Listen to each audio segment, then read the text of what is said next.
Prihatin, Rizik akan didakwa 5 pasal sekaligus. Semoga tabah.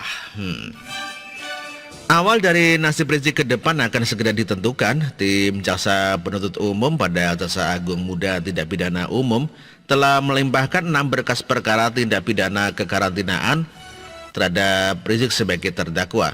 Ke-6 berkas yang sudah dilimpahkan itu yaitu terdakwa Rizik, Haji Haris Ubaidillah, Ahmad Sabri Lubis, Ali Alwi Alatas bin Alwi Alatas, Idrus alias Idrus Al-Habsi, dan Maman Suryadi atas kasus kerumunan di Petamburan Megabendung dan hasil swab di Rumah Sakit Umi Bogor. Khusus untuk Rizik ada 5 pasal yang bakal didakwaan kepadanya.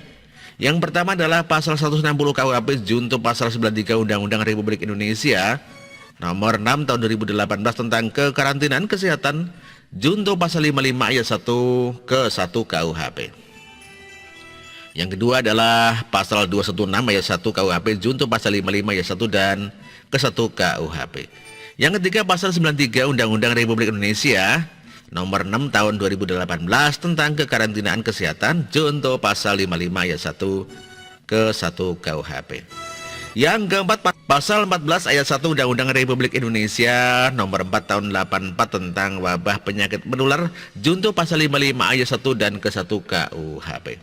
Yang kelima adalah pasal 82A ayat 1 junto pasal 59 ayat 3 huruf C dan D di Undang-Undang Republik Indonesia nomor 16 tahun 2017 tentang penetapan peraturan pemerintah pengganti undang-undang nomor 2 tahun 2017 tentang perubahan atas undang-undang nomor 17 tahun 2013 tentang organisasi kemasyarakatan menjadi undang-undang junto pasal 55 ayat 1 ke 1 KUHP junto pasal 10 huruf B KUHP junto pasal 35 ayat 1 KUHP. Cukup banyak yang diborong. Maklum Rizik memang suka menjadi best of the best, berani menantang pemerintah dan melanggar aturan seenaknya.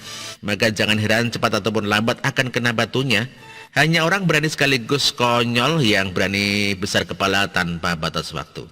5 pasal ini sudah menjadi sebuah tanda buruk bagi Rizik. Rasanya sangat berat dia bisa lolos dari semua itu. Dan yang terpenting, berapa lama hukuman yang akan dituntut jaksa dan berapa lama hukuman yang akan divonis oleh hakim. Di saat warga sedang sibuk membahas drama kudeta Partai Demokrat, apalagi isu percintaan Kaisang yang menyita perhatian hampir seluruh rakyat Indonesia dan banyak warga Singapura, Rizik seolah terlupakan sejenak. Sebenarnya dengan ditahannya Rizik, pertempuran sudah mereda dan memasuki babak akhir. Dia sudah kalah dan terperosok akibat keangkuhannya sendiri. Tinggal menunggu vonis seberapa lama dia akan ditahan. Tapi kita masih tetap semangat menunggu kabar ini. Vonis adalah kabar terakhir yang perlu kita dengar sebagai bukti the end of Rizik. Ini juga sebagai tanda perayaan bahwa Rizik sudah memulai karmanya sendiri.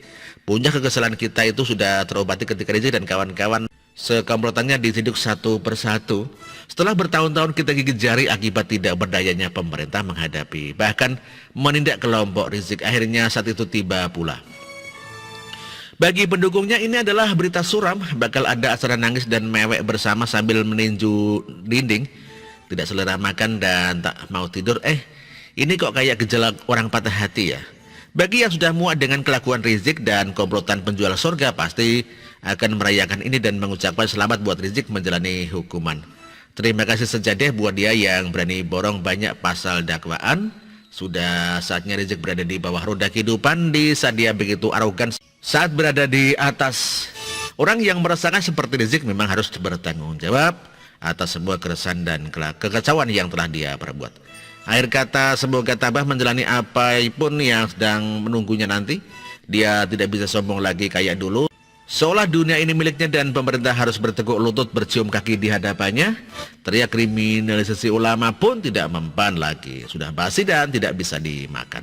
Bagi yang sangat-sangat benci Rizik atau pernah menjadi korban dari perbuatannya dan komplotannya, pasti akan tertawa sambil berkata syukurin. Bagaimana menurut Anda? Artikel ini ditulis oleh Suhardi, terima kasih.